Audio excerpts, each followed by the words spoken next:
Why, hello there. Today I've got you a story. The story of a movie called Krampus. Now, this is a really good story, and I clearly have it in my book right now. I will. I will. I.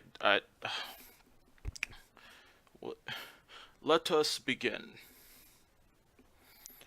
There is no shortage of Christmas classics. Am I recording? From Home Alone to Elf. Every genre has already had a swing at the Christmas theme. Do we really need another one? Do we really need another one? I just fucking read. The writers of Krampus think so. The movie centers on an enigmatic figure of Germanic folklore. Krampus, Santa's shadow who violently punishes naughty children. The trailer reveals that this movie won't be taking itself too seriously, as the cast is comprised of actors known for their comedic roles, like Adam Scott from Parks and Recreation, and David Koechner. Krampus is marketed as a fun horror comedy hybrid that is sure to entertain. Unfortunately, it fails to deliver on both horror and comedy. The rest of this story will be filled with spoilers, so watch the movie before you are so inclined. But before you go, I must warn you, Krampus is awful. It really, truly terrible. It's really, truly terrible. It is the worst movie I've ever seen, outside of maybe Tower Heist. In fact, I suggest that you skip watching the movie and continue reading this review as we get next to the campfire with Adam Scott himself. The movie begins with what is fast becoming a tired cliche.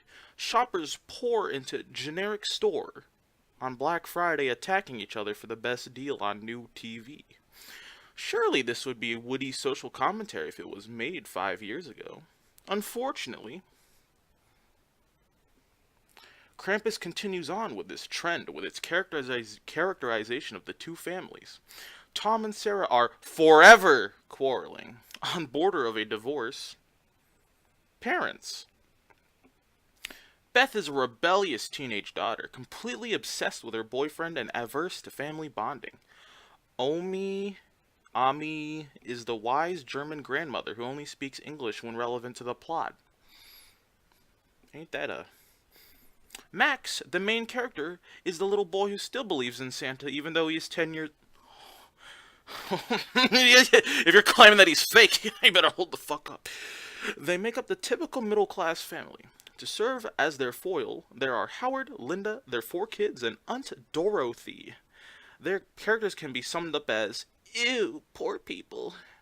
They're all conservative trailer park stereotypes. This is the foundation for the boring and completely out-of-the-place class struggle storyline that takes up about 40 minutes of the movie. What does this have to do with Krampus, you might say? I know what you're gonna say. Absolutely nothing, and you'd be correct. Krampus doesn't show up for a full hour, and the movie's only 98 minutes long. While these two families clash in the background, Max slowly loses all faith in humanity and Christmas, and the audience wonders if it's too late to get a refund. Hint, it's never too late. Just claim that you got seizures. Now, where the fuck was I? This is when the horror part creeps in. My children. So gather round. Is this low enough? So gather round.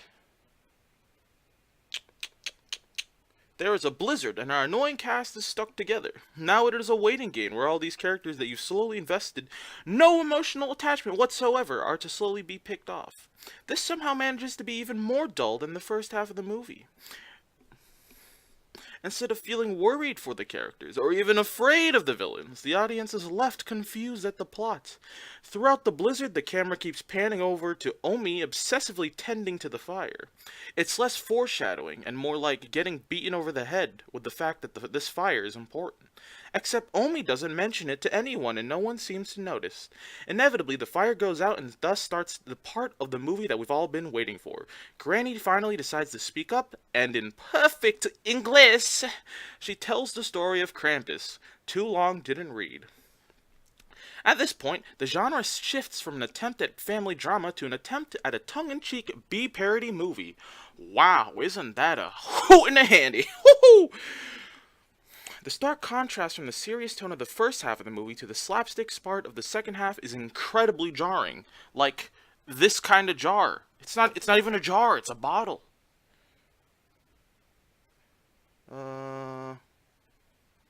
Little evil gingerbread men, like the one from Shrek, a creepy jack-in-the-box, and a murderous teddy bear are all uninspired monsters that our protagonists have to fend off. Another thing that neuters any scare factor, these creatures that might have is that no one dies on screen. No one dies, period. The climax of this film has all the family members being held over the fiery pits of hell by Krampus himself. This scene really takes the cake from the annoying cackling of Krampus's helpers to the poor child actor that plays Mac is overreacting. When it's finally his turn to fall, the audience shares a sigh of relief. Something that terrible happens. By now it has been thoroughly demonstrated that Krampus is an irredeemable film, but it has yet to do anything to deserve the title of worst movie ever made. The thing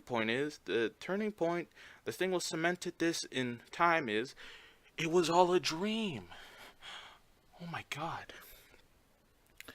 None of it was real. 90 minutes were wasted and everything they just suffered through was meaningless. At this point, I stood up and walked out of the movie theater. You'd think it was impossible for something that you had no expectations for to disappoint you, but somehow Krampus managed. This movie is not so bad, it's good, it transcends all bad movies and lies in a realm of its own. That was Krampus. Ain't that a hoot and a half?